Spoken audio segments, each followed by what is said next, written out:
अस्सलाम वालेकुम जी, welcome back to my channel diet and spice. Welcome to my new blog. कैसे हैं आप लोग? उम्मीद करती हूँ आप सब लोग खैरियत से होंगे, अपने घरों में खुश होंगे, बहुत ही मजे में ज़िंदगी गुजार रहे होंगे। तो दोस्तों, आज का ब्लॉग बहुत ही ज़्यादा मज़ेदार सा होने वाला है, क्योंकि इसमें मैं आपको बाजार जैसा गाढ़ा दही कैसे आप लोग जमा सकते हैं उसकी रेसिपी दूंगी। बगैर कॉर्नफ्लोर के, बगैर कलर के हम ऐसा गाढ़ा जो है ना टिकलियों वाला दही बनाएंगे जो कि आप बाज़ार से ख़रीदते हैं। हर बाज़ार का दही तो इतना अच्छा नहीं होता, उससे भी अच्छा जमेगा, क्योंकि वो तो बिल्कुल उसमें आर्टिफिशियल चीज़ें डालते हैं उसको गाढ़ा बनाने के लिए। मैं आपको यहाँ पे प्रॉपर तरीका बताऊंगी, तो आपने वीडियो को स्किप बिल्कुल नहीं करना, चैनल को सब्सक्राइब कर देना, बेल आइकन को दबा देना ताकि मेरा हर न्यू ब्लॉग आप लोग तक पहुँच सकें। सबसे पहले तो यहाँ पर मेरे पास जो दूध है वो 2.5 लीटर के करीब है, और इसको मैंने गर्म कर लिया, अच्छी तरह से बॉयल कर लिया था, और अब मैं इसको इस तरह से ना फेंट रही हूँ। इसको आपने अच्छी तरह से फेंटना है और 10 मिनट तक ऐसे फेंटते हुए आपने इसको पका लेना है। और जो है ना, ये कहते हैं, इसके ऊपर झाग आ जाए, ठीक है, इस तरह आपने इसको फेंटना है। और अच्छी तरह से जब तक आप नहीं फेंटेंगे तो आपका दूध जो है वो सही नहीं बनेगा, और पकेगा अगर सही नहीं तो दही गाढ़ा नहीं जमेगा। तो बहुत ज़्यादा भी नहीं पकाना, और ये ना हो कि बस आपका दूध हाफ क्वांटिटी में रह जाए, तो बस थोड़ा सा पकाएंगे हम। 10 मिनट पका लें, उसके बाद आपने जो है ना मिट्टी के जैसे कूंडे होते हैं, या आप प्लास्टिक के बर्तन में भी जमा सकते हैं। ज़रूरी नहीं है कि आप मिट्टी का बर्तन लें, क्योंकि मैं प्लास्टिक के बर्तन में भी बिल्कुल इसी तरीके से जमाती हूँ तो बहुत गाढ़ा और परफेक्ट दही जम जाता है। ये तो खैर मैंने आपको बिल्कुल बाजार जैसी लुक देने के लिए दिखाया, ताकि आपको पता चल सके कि बाजार में भी यही तरीका यूज़ करते हैं, लेकिन वो कलफ या कॉर्नफ्लोर डालते हैं, उसकी वजह से उनका दही गाढ़ा बनता है। तो मैं यहाँ पे कुछ भी नहीं ऐड करूँगी, सिर्फ दही को बनाने के लिए मैं इसको जाग लगाऊंगी सिर्फ, और बस। अच्छा, तो ये मिट्टी का जो बर्तन है ना, ये मेरा रोगन वाला नहीं है, ये बगैर रोगन के मिट्टी का बर्तन है। और इससे क्या होता है कि जब आपका दही जम रहा होता है ना, तो जो एक्स्ट्रा पानी होता है वो इसके ऊपर नहीं आता, वो मिट्टी का जो बर्तन है वो अब्जॉर्ब कर लेता है। तो यहाँ पर अब मैं दूध डाल रही हूँ, और ये देखिए मैं ना ऊंचा करके डाल रही हूँ ऊंचाई से, ताकि झाग ज़्यादा से ज़्यादा बने दूध के अंदर। तो आपने भी इस तरह से ऊंचाई से डालना है दूध को, ताकि झाग बने। और झाग से क्या होता है कि जो दही है ना, उस पर मलाई आती है, या जो मलाई वगैरह होती है वो अच्छी आती है। तो ठीक है, इस तरह से मैंने जो है ना सारा दूध जितना इसमें आ सकता था उतना मैंने डाल लिया। और अब आपने ना इसको ना इस तरह से फेंट के ठंडा कर लेना है। ठीक है, जितना आप फेंटेंगे उतना अच्छा आपका दही जमेगा। और फेंट हम इसलिए भी दें कि दही थोड़ा सा जो दूध है ना इसका वो टेम्परेचर नॉर्मल हो जाए, क्योंकि ये फुल बॉइलिंग टेम्परेचर है, तो हमें इतना गर्म दूध नहीं चाहिए। और जैसा कि आप लोगों को पता है कि सर्दियां भी हैं, तो ज़रा जब आप दही जमाते हैं ना, उसका दूध थोड़ा सा ज़्यादा गर्म रखा करें। गर्मियों में इतना गर्म रखने की ज़रूरत नहीं होती, लेकिन सर्दियों में ज़्यादा गर्म रखने की ज़रूरत होती है। तो अभी मैं आपको बताती हूँ कि कितना हो गर्म। ठीक है, तो ये हमने अच्छी तरह से जो दूध है उसको फेंट लिया था, और ये देखें फुल अच्छी तरह से फेंट लिया हमने, झाग बन चुकी है। मुसलसल इसको फेंट रही हूँ मैं, ताकि झाग भी बने और दूध थोड़ा सा ठंडा भी हो जाए, क्योंकि मैंने आपको बताया ये फुल गर्म है, बॉइलिंग टेम्परेचर है। और साथ जो दही है ये भी मैं आपको दिखाती हूँ, ये दही भी हमने घर में जमाया हुआ है, और ये भी फुल गार्डर, ये आपको नजर आ रहा होगा कि प्लास्टिक के डब्बे में है। तो एक बार हम जमाते हैं प्लास्टिक के डब्बे में और एक बार मिट्टी के, क्योंकि जो है ना मिट्टी के बर्तन में जब दही होता है तो वो यूज़ होता है साथ साथ, तब तक प्लास्टिक में जम जाता है, और जब प्लास्टिक वाला यूज़ हो रहा हो तो मिट्टी में जम जाता है।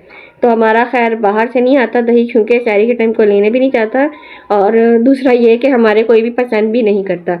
तो जो है ना, ये देख रहे हैं आप, दूध गर्म है, और फिंगर जो उसमें किस तरह से मैंने होल्ड किया है, मुश्किल से जो है ना ये तकरीबन 3 से 4 सेकंड तक फिंगर उसमें रुकी है। अच्छा, अब यहाँ पर ये देखें, मैंने जो है ना क्या कहते हैं उसको, जो दही जमाया हुआ था घर का, वो आप ये देखें कि प्लास्टिक वाला भी कितना गाढ़ा है।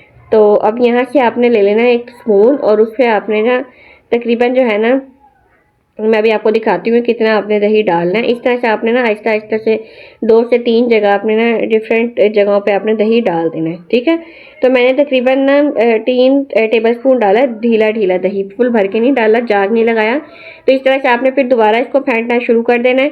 और एक बार आपने दोस्तों रमज़ान में इस तरीके से दही लाजमी जमा के देखना है, और मुझे बताइएगा कि आप लोगों का दही किस तरह से जमा है। तो इस तरह से फेंट के ना मैंने 2 से 3 बार, और इसको अब हम ना क्या कहते हैं कवर करके जमाने के लिए रखना है आपने, क्योंकि मैंने आपको बताया कि सर्दियाँ हैं, तो जब तक दूध को टेम्परेचर पूरा नहीं मिलेगा बैक्टीरिया अपने एक्शन नहीं कर सकेंगे। तो इस तरह से मैंने इसको कवर कर दिया, और अब जो है ना इसको मैंने ना इसके अंदर रख दिया, एक थैला नुमा है हमारे पास, गर्म कपड़ा है ये, ठीक है। तो इसमें कवर करके मैंने रख दिया है और साथ ही साथ हमने इसको जमाना कबर्ड में, ठीक है। तो अभी बाहर शेल्फ पे नहीं रखना आपने, जैसे जैसे गर्मी करीब आती जाएगी फिर आप इसको शेल्फ पे भी जमा सकते हैं, और फिर जब फुल गर्मी होगी तो फिर आपने कपड़ा भी इसका हटा देना और शेल्फ पर इसको जमा लेना। तो यहाँ पर मैंने इसको कबर्ड में रख रही हूँ एहतियात से, क्योंकि आपको पता है कि फुल जो है इसमें दूध है और दूध गिर ना जाए इसीलिए। तो अब यहाँ पर ना ये तकरीबन जो है ना दही को टाइम लगा था 10 से 12 घंटे मैंने इसको रखा है, ठीक है। दोपहर को मैंने इसको जमा दिया था और सुबह सहरी के टाइम मैंने इसको निकाला था, और ये देखें पहला दही भी यहाँ पर जम रहा है ये थैले में। तो जी तो कबर्ड को जी हमने कर दिया था बंद, और अब ना मैं आपको दिखा रही हूँ कि तकरीबन 10 घंटे हमें लगे हैं दही को जमते हुए। तो अब मैं इसको ना इधर थैले से निकाल रही हूँ और हम चेक करेंगे कि दही हमारा जमा है कि नहीं। तो ये देखें जी माशाल्लाह से इतना परफेक्ट हमारा दही जमा है। मैं आपको भी दिखा रही हूँ, ये देखें ज़रा सा भी मतलब इस पर बिल्कुल जो है ना थोड़ा सा पानी था, बाकी सारा इतना गाढ़ा है कि ये हिल भी नहीं रहा। तो देखें बगैर कॉर्नफ्लावर बगैर कलर के घर में भी कितना कमाल जो है दही जमा है। अभी इसको ना हमने रखना है फ्रिज में ताकि ये सेट हो जाए, ठीक है। तो अभी हम इसको ना 3 से 4 घंटे फ्रिज में रख देंगे, और फिर मैं आपको भी दिखाऊंगी काट के कैसे इसकी जो है ना जैसे आप बाज़ार में से लेते हैं दही के, कैसे उनका दही थिक होता है, वो स्टिक हो रहा होता है। आप जिस तरह उसको काटते हैं वो उसी शेप में रहता है।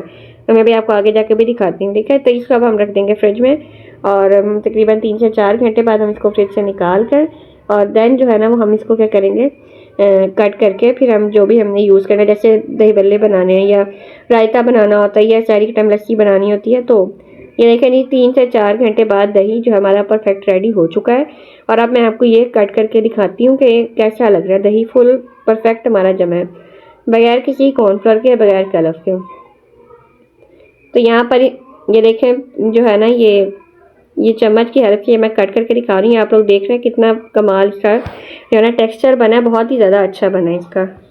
और आप लोग मुझे बताएं आप लोग किस सिटी से मेरा व्लॉग देख रहे हैं, और आप लोग का रमज़ानुल मुबारक के जो रोज़ हैं वो कैसे जा रहे हैं, और जो है ना क्या कहते हैं इसको मतलब आप लोग इंजॉय करें, क्योंकि रमज़ान तो खैर मुसलमानों के लिए बहुत ही जो है ना अच्छा मंथ होता है, बहुत ज़्यादा खुश होते हैं, पुरजोश होते हैं, क्योंकि इसमें हम जो है हर वो काम कर रहे थे जिसके लिए हमें यहाँ दुनिया में भेजा गया होता है। नमाज, इबादत, रोज़ा, ज़कात, तो सब कुछ हम लोग कर रहे होते हैं। तो यहाँ पर ये देखिए जी दही परफेक्टली हमारा रेडी हो चुका है। मैंने आपको भी काट करके भी दिखा दी है, और अभी आप नीचे भी देख सकते हैं कि बिल्कुल भी इसमें जो है पानी नहीं है। और अभी मैं आपको ये भी दिखाती हूँ बाउल में डाल के, क्योंकि मैंने दही बल्ले बनाने थे, अफ्तारी का टाइम भी हो रहा था, तो जो है ना सहरी के टाइम ये जम गया था, इसको मैंने फ्रिज में रख दिया था।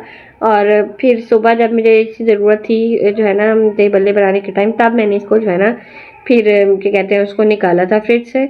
और जो है ना ये देखें 3 से 4 घंटे आप लोग रख सकते हैं। अगर आप लोगों को अर्जेंट ज़रूरत है तो आप इसको फ्रीज़र में भी रख सकते हैं। मैंने इसको फिर ज़्यादा टाइम के लिए रख दिया था, क्योंकि जो है मुझे चाहिए दोपहर को था। तो ये देखें परफेक्ट कैसे दही निकल रहा है जो है ना हमारे कूड़े से या परात से मिट्टी की। आप लोग भी अगर लें तो ये वाली लीजिएगा जिसके ऊपर रोगन ना हो, क्योंकि उसमें दही बहुत ही ज़्यादा अच्छा जमता है। वैसे प्लास्टिक में भी बिल्कुल ऐसे ही जम जाता है, लेकिन जो है ना जो यहाँ पर मेरे पास है ना वो मिट्टी का भी है, और रोगन वाली भी शायद मेरे पास हांडी है, उसमें भी मैं जमाती हूँ। तो ये देखिए इतना गाढ़ा कि ये चम्मच से निकल भी नहीं रहा था, बड़ी मुश्किल से मैंने इसको निकाला है। तो सारा जो है ना अब ये जो बच गया ये मैं और बाउल में कर दूंगी, और फिर इसमें हम दोबारा से इसको वॉश करके दही जमा लेंगे। तो दोस्तों मुझे आप लोगों ने लाजमी बताना है कि आपको मेरी ये दही जमाने वाली जो रेसिपी है वो कैसी लगी, और जो है आप लोग रमज़ान में मेरी कौन कौन सी रेसिपी ट्राई कर चुके हैं, और मुझे कोई नई रेसिपी सजेस्ट करें जो मैं आप लोगों के साथ शेयर करूँ। तो जो है ना इसके साथ मिलेंगे एक न्यू व्लॉग में एक न्यू रेसिपी के साथ। मेरे चैनल को सब्सक्राइब कर दें, बेल आइकन को दबा दें, और एक अच्छा सा कमेंट लाजमी कीजिएगा। मिलेंगे न्यू व्लॉग में एक रेसिपी के साथ। अपना बहुत सारा ख्याल रखिएगा, अपनी दुआ में याद रखिएगा। अल्लाह हाफिज़।